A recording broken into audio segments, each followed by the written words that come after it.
viruses.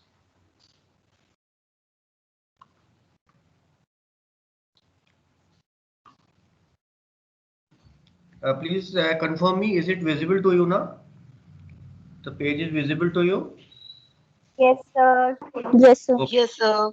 So, unit of course at a glance.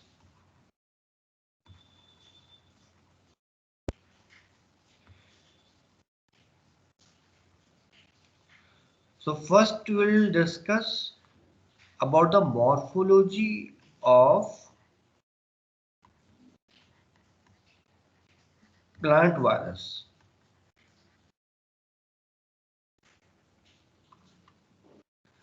Then little bit about the isolation of plant viruses.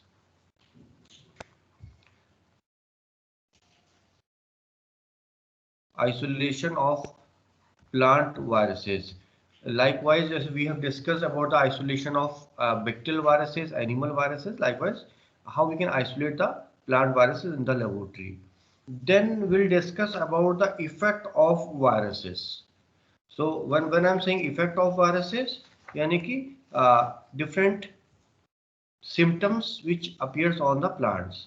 So effect of plant viruses, and in effect of plant viruses we'll discuss the macroscopic symptoms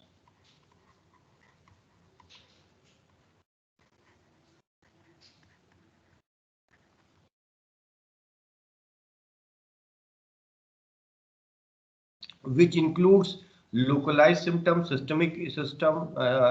So let me write it. Localized, systemic and latency. Right. So what we are saying, हम बात कर रहे हैं कि effect of viruses on plants, effect of plant viruses on plants. So first is macroscopic symptoms, यानी ऐसे symptoms जो macroscopically आंखों से आपको दिखाई दे सकते हैं.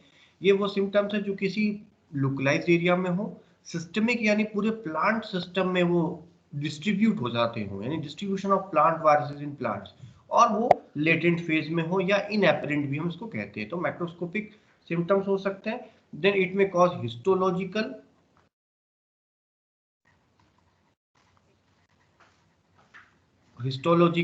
changes. Histological changes means the effect of this plant viruses on the tissue, plant tissues, जिसमें कि we discussed about necrosis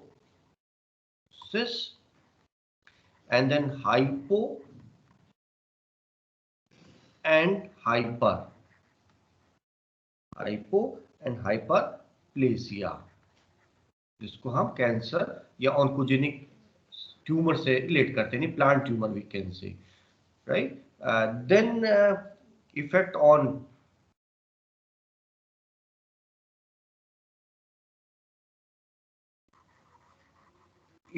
on plant metabolism,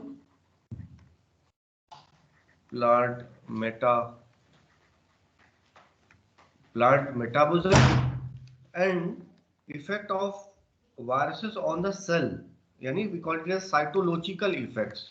So it comes under all effects of the viruses. So cytological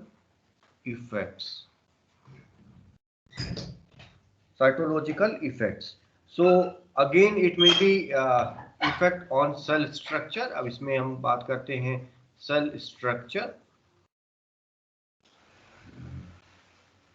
right. So effect of viruses on the cell structure, यानी cell के structure में वो क्या effect डालता है, या virus induced structures, we call it as a induced structures. Induced structures का मतलब है कि वो स्ट्रक्चर वायरस का पार्ट नहीं थे, but when virus infects a plant, it makes some changes in the cytoplasm, plant cytoplasm, जिसमें हमारी कुछ नेक्री बॉडीज या इंक्लूजन बॉडीज देखने को मिलती है, राइट. बैक्टीरिया में भी हम ये पढ़ते हैं. इंड्यूस स्ट्रक्चर्स भी हो सकते हैं. एंड इट में भी डिफरेंट टाइप ऑफ इंक्लूजन, ये डिफरेंट टाइप ऑफ इंक्लूजन होते हैं, ये पढ़ेंगे। यानी कि सबसे पहले हमने पढ़ा morphology of plant viruses, फिर isolation of plant viruses, then effect of plant viruses, and then next we'll discuss transmission, जिसको कहेंगे वायरस ट्रांसमिशन, यानी कि how the virus plant virus transmit कैसे होता है। इसमें ब्रॉडली दो तरीके से मेथड है, one is through vectors. Through vectors, और वेक्टर्स का मतलब आप समझ रहे होंगे, यहाँ पर वो बायोलॉजिकल लिविंग कैरियर्स की बात हो रही है, राइट। जैसे निमेटोड्स है, इंसेक्ट्स है ना, फ्लाइज हैं, तो ये सारे वेक्टर्स कहलाएंगे, बायोलॉजिकल कैरियर्स कह सकते हैं। And without vectors, so broadly we classify it into through biological vectors or carriers and without vectors. Without vector means यहाँ पर carrier कोई बायोलॉजिकल सिस्टम नहीं है, बट वो सीड से, पॉलन से, या प्रोपगेशन से, या मैकेनिकल ट्रांसमिशन, कांटेक्ट होने से, एक हेल्दी प्लांट और एक इन्फेक्टेड प्लांट में कांटेक्ट हो रहा है थ्रू विंड के, तो उससे भी वायरस ट्रांसमिशन हो सकता है। तो प्लांट वायरसेस में इस तरह के ट्रांसमिशन होंगे। और साथ में यहाँ पर हम एक ये चीज भी देखेंगे कि what is the relationship between virus and vector. ये बहुत इंपॉर्टेंट है। यहाँ इस बात को का मतलब यहाँ पर ये है कि जो वेक्टर है यानी कैरियर्स हैं, उसमें और वायरस में क्या रिलेशनशिप है। रिलेशनशिप का मतलब जब वायरस एंटर कर रहा है वेक्टर में जो कि कैरियर है, तो क्या उसमें साइकिल रन हो रही है, वो कितने टाइम तक उस वेक्टर में रहता है, राइट। वो परमानेंट रहता है यानी लंबे समय तक रहता है, या टेम्परेरी रहता है, और वो किस तरीके से इन्फेक्ट करता है किसी प्लांट को और वो ट्रांसमिट कर देता है, राइट। जैसे कि हम कहें कि कोई वायरस है, एनिमल वायरस है, वो किसी इंसेक्ट से ट्रांसफर हो रहा हो, राइट, या किसी वेक्टर से ट्रांसफर हो रहा हो, तो ये पढ़ेंगे। Then examples of plant viruses. अब कुछ एग्जाम्पल्स हैं जिसमें कि टोबैको मोजाइक वायरस है या कॉलीफ्लावर मोजाइक वायरस है, तो जो भी एग्जाम्पल्स है उसके बारे में थोड़ा सा ब्रीफ में हम लोग डिस्कस करेंगे। So this is your unit at a glance, या this is unit your at glance. अब जो प्लांट वायरसेस इफेक्ट्स हमारे डिस्कस किया, फिर ये कुछ एग्जाम्पल्स दिए हुए हैं जिसमें डिजीज के बारे में बता रहा है, फिर ट्रांसमिशन कैसे होगा, विद और विदाउट वेक्टर्स कैसे होगा। और इसमें एक चीज और इम्पोर्टेंट है, जब हम ट्रांसमिशन की बात करेंगे तो उसके बाद में प्रिवेंटिव मेजर्स की भी बात करेंगे। Preventive measures or control, how we can control the plant viruses which is affecting the plants. So you can again take it as a topic जो हम कल डिस्कस कर रहे थे। And for your information, IARI Indian agriculture research institute या ICAR Indian council of agriculture research, right, maybe in the starting lectures or in your counseling sessions में आपको बताया गया हो। आप ये भी देखें कि इंडिया में कौन कौन से काउंसिल्स हैं जो एग्रीकल्चर या प्लांट एरिया में वर्क करती हैं, और उनके स्टेशंस या हेडक्वार्टर्स या इंस्टीट्यूशंस पूरी इंडिया में कहाँ कहाँ हैं, राइट। सो जो ICAR है, Indian council for agriculture research, या उसकी डिफरेंट इंस्टीट्यूशन है, जैसे IAR Indian agriculture research institute Pusa. So you can have an idea कि okay, what is going on, what are the different plant viruses which has been controlled, right, and what are the different methods of making the resistant plant viruses। यहीं पर थोड़ा सा genetic engineering भी आ जाती है। So let us start with the morphology of the plant viruses। आपको animal viruses की morphology याद होगी जब हमने बोला था आइकोसाहेड्रल एल्कल। लाइकवाइज सम और मोर और less it also resemble animal viruses, but in some cases it varies। So when we talk about the morphology, so morphology में सबसे पहले आपका है आइसोमेट्रिक morphology। आइसोमेट्रिक ये basically spherical, it is spherical viruses, right, and generally 18 nanometer onwards. The diameter is 18 nanometer onwards. For example, necrovirus. I will show you the picture as well. Necrovirus जिसमें आता है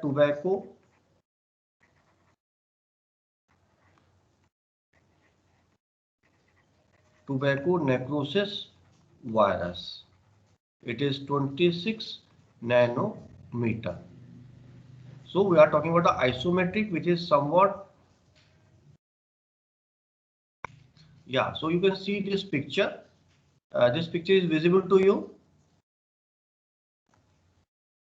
Yes, sir. Yes, sir. Okay. So Yes, sir. you can see these are the isometric structures. ये electron micrograph है. Electron micrograph picture है.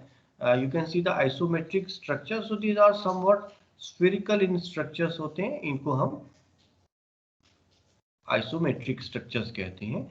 Then second shape is which is again like animal viruses or in bacteria rod shaped. Rod shape आप bacteria में rod shape पढ़ चुके होंगे. Okay. So can you tell me क्या कहते हैं हम इनको? बेसिलाई. यस. हाँ. अच्छा, what is the difference between bacilli and bacillus? Sir single को बेसिलाई बोलते हैं और बैसिलस सिंगुलर बेसिलाई कहते हैं और plural bacillus. Other students? Maybe उल्टा है. बैसिलस सिंगल को बोलते हैं, बैसिलाई एक को बोलते हैं. और मे बी ये हो सकता है बैसिलाई एक स्ट्रक्चर फॉर्म है और बैसिलस एक जेनरा है. अच्छा, और में भी कुछ है? दो ऑप्शंस तो आपने दे दिए. Okay. So bacillus is singular, bacilli is plural, right. इसको हम जनरली रॉड शेप्ड कहते हैं. So rod shape basically length basis पे डिपेंड करता है. एक स्पेसिफिक लेंथ होगी and it may be in bacteria it may have a different arrangements. Bacteria में डिफरेंट अरेंजमेंट्स हो सकते हैं. फॉर एग्जांपल आपका स्ट्रेप्टोबेसिलाई हो, है ना, streptobacilli. So on the basis of plane of divisions the arrangements of a shape is defined. In viruses as well, in plant viruses as well, they are all rod shaped and their diameter and their length is this range. ये इसका एक range दिया हुआ है.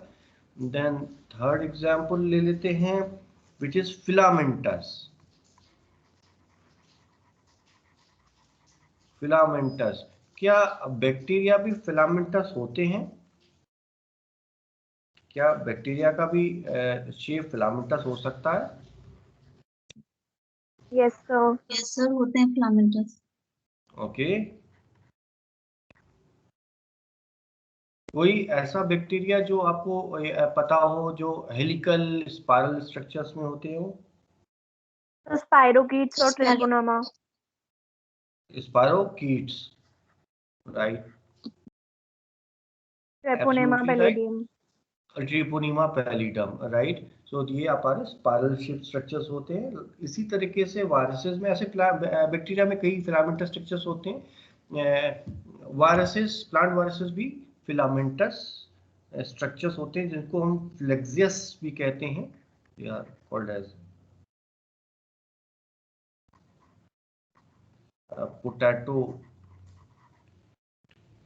Potato virus Y, right. Example है ये potato virus जो कि 740 नैनोमीटर लॉन्ग होता है, यानी लेंथ होती है. फिलामेंटस स्ट्रक्चर ऑब्वियस है कि जब जो फिलामेंटस होगा वो as compare to rod shape bacteria कम डायमीटर होगा बट उसकी लेंथ ज़्यादा होगी, है ना. So if you isolate the bacteria from natural habitat, you will find filamentous structure.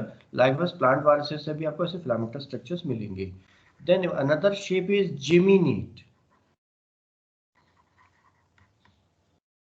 जेमिनेट, right? Basically they are isometric structure. अभी आपने जैसा देखा आइसोमेट्रिक स्ट्रक्चर्स ही होते हैं ये भी, बट दे आर ट्विन्ड आइसोमेट्रिक। अब ट्विन का मतलब तो आप समझ गए होंगे, यहाँ पर आइसोमेट्रिक स्ट्रक्चर जो हैं वो ट्विन्स हो गए, यानी दो दो जुड़ गए इस तरीके से, राइट? तो ये जो होते हैं ये जेमिनेट शेप्स कहलाते हैं। 30 to 80 नैनोमीटर, ये आप पिक्चर देख रहे होंगे, आप देख रहे होंगे कि ये जो कवर किया हुआ है, ये देख रहे होंगे, ये आपकी जेमिनेट है। जो ये दिखा रहा है ये जेमिनेट है, ये वाले जेमिनेट है। लाइकवाइज यहाँ पर आप देख रहे हैं तो ये ट्विन्ड आइसोमेट्रिक स्ट्रक्चर्स ही हैं। ये ट्विन्ड आइसोमेट्रिक स्ट्रक्चर्स हैं, इनको हम जेमिनेट का नाम देते हैं। एंड इसकी एक फैमिली है जिसमें जेमिनी, VIRIDAE, विरिडी जो होता है वो फैमिली को रिप्रेजेंट करता है। जेमिनी विरिडी, मेज स्ट्रीक वायरस, मेज स्ट्रीक वायरस एग्जाम्पल है जेमिनी विरिडी। फैमिली से जेमिनेट स्ट्रक्चर्स हो सकते हैं। Likewise, some shapes are more or less rod shaped, but they are very short and they are rounded. इसको हम बेसिलाई फॉर्म कहते हैं।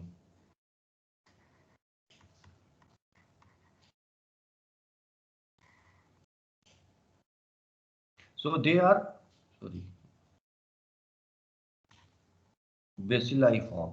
So they are short or rounded. They are short, round-ended, right, and which are 30 nanometer wide and 300 nanometer long.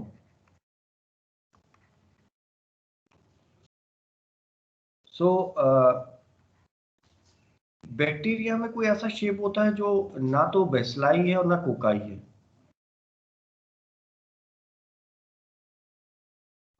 Sir comma shape. Comma तो है वो spiral category में आता है या विरुआइड्स में आता है। This your helical.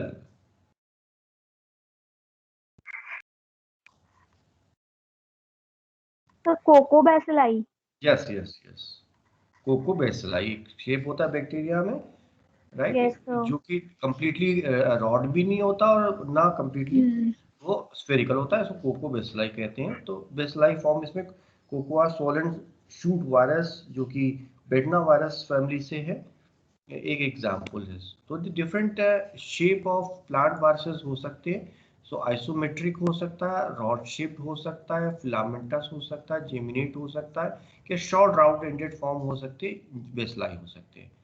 इसमें एक क्वेश्चन मैं बैक्टीरिया से रिलेटेड ही पूछूंगा कि आपने पढ़ा होगा बेसिलाई फॉर्म और कोकाई फॉर्म, इन दोनों फॉर्म में किसमें फ्लैजिला पाया जाता है? In which form of bacteria, bacilli और कोकाई, फ्लैजिला इज कॉमन और जनरली प्रेजेंट? बैसिलाई में रॉड शेप, रॉड बेसिलाई में मिलता है। Why bacillus. व्हाई सो, ऐसा क्यों? क्यों वो आपको बेसिलाई में कॉमन है, क्यों नहीं आपके स्फेरिकल बैक्टीरिया जो है या कोकाई बैक्टीरिया है उनमें फ्लैजिला नहीं होता?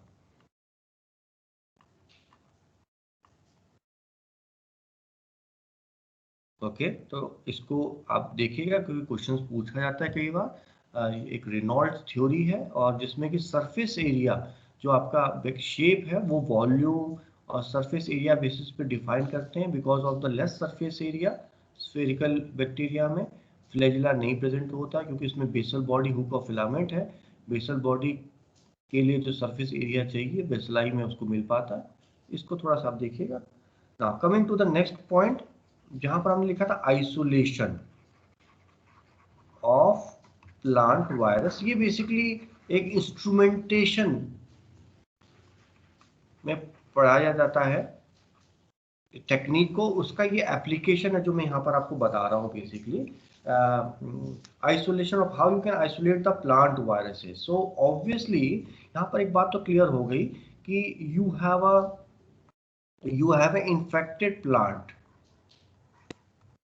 okay, you have an infected plant.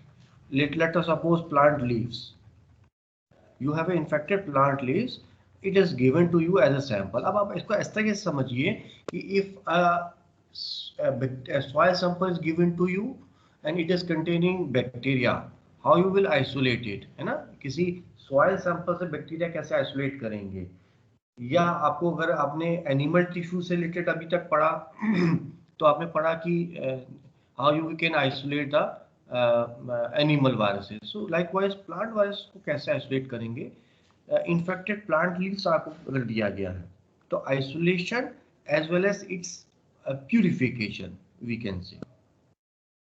So what we do, infected plant leaves जो है इट इज फर्स्ट डिस्ट्रप्टेड। मैं ब्रीफ में बता देता हूँ, it is disrupted in a suitable buffer. अब आप क्या करते हैं, क्या है कि सुटेबल बफर लेते हैं और सुटेबल बफर में इसको डिस्टर्ब कर देते हैं, तोड़ देते हैं, जिससे कि आपका एक एक्वस सस्पेंशन बन जाए या होमोजीनेट प्रोड्यूस हो।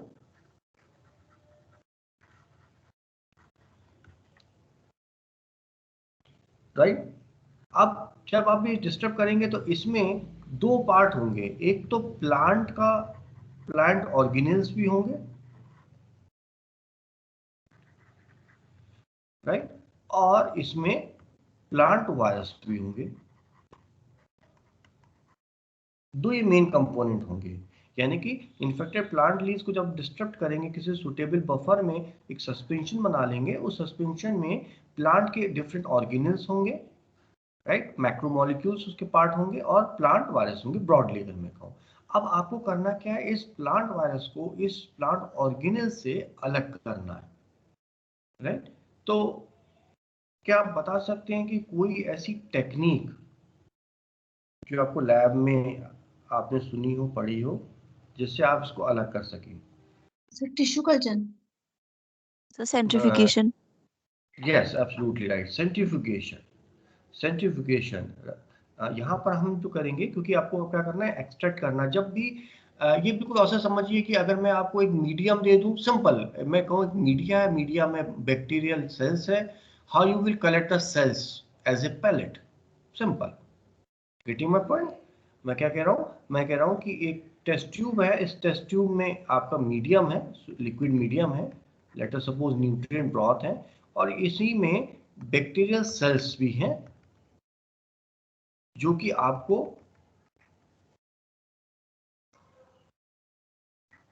क्लाउडी अपीयरेंस शो कर रहे हैं, जिसको आप टर्बिड कह रहे हैं कि it is turbid and it confirming the growth of.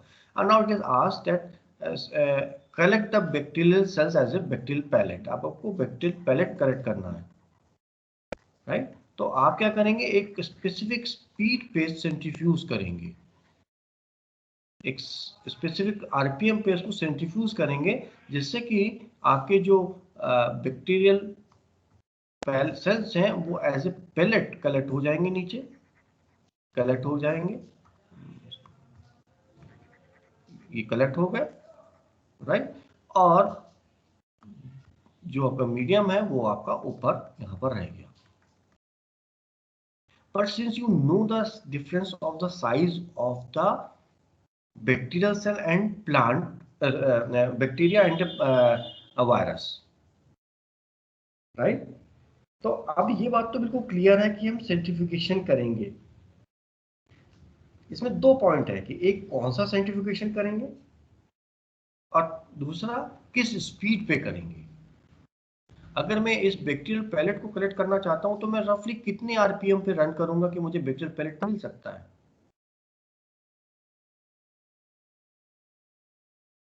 रफली मीडियम कंटेनिंग बेटर सेल्स, कितने आरपीएम पे मैं इसको स्पिन करूं कि मुझे नीचे पैलेट मिल जाए, बैक्टीरियल पैलेट मिल जाए।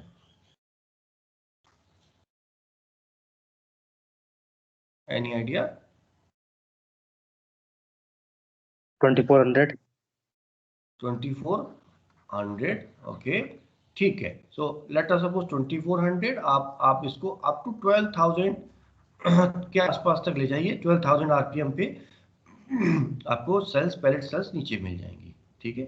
क्या वायरस इस आरपीएम में मिल जाएगा? 12,000, 13, 14, 18, 20,000 आरपीएम पे मिल जाएगा वायरस?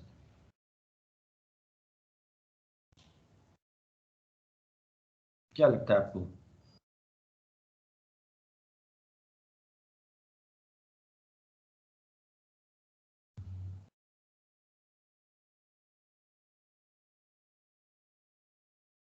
नहीं मिलेगा, because the size of the virus is too small. इसलिए जब हम सेंट्रीफ्यूगेशन करेंगे वो कहलाएगा अल्ट्रा सेंट्रीफ्यूगेशन। अल्ट्रा सेंट्रीफ्यूगेशन जहां पर आप उसका जो आरपीएम है, उसकी स्पीड जो है वो लैक्स में रखेंगे। तो we basically follow two types of centrifugation. पहला सेंट्रीफ्यूगेशन जो कहलाएगा वो होगा डिफरेंशियल सेंट्रीफ्यूगेशन। ये इंस्ट्रूमेंटेशन का पार्ट है, बट मैं यहाँ पर एप्लीकेशन एस्पेक्ट को बता रहा हूँ। अब इसको हम ये भी समझेंगे क्यों हमने डिफरेंशियल वर्ड यूज किया है। Differential centrifugation.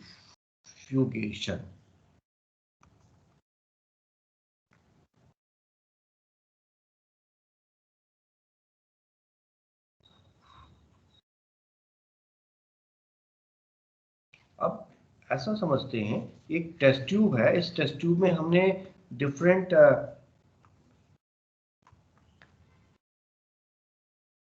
कंपोनेंट्स हैं। इसमें ये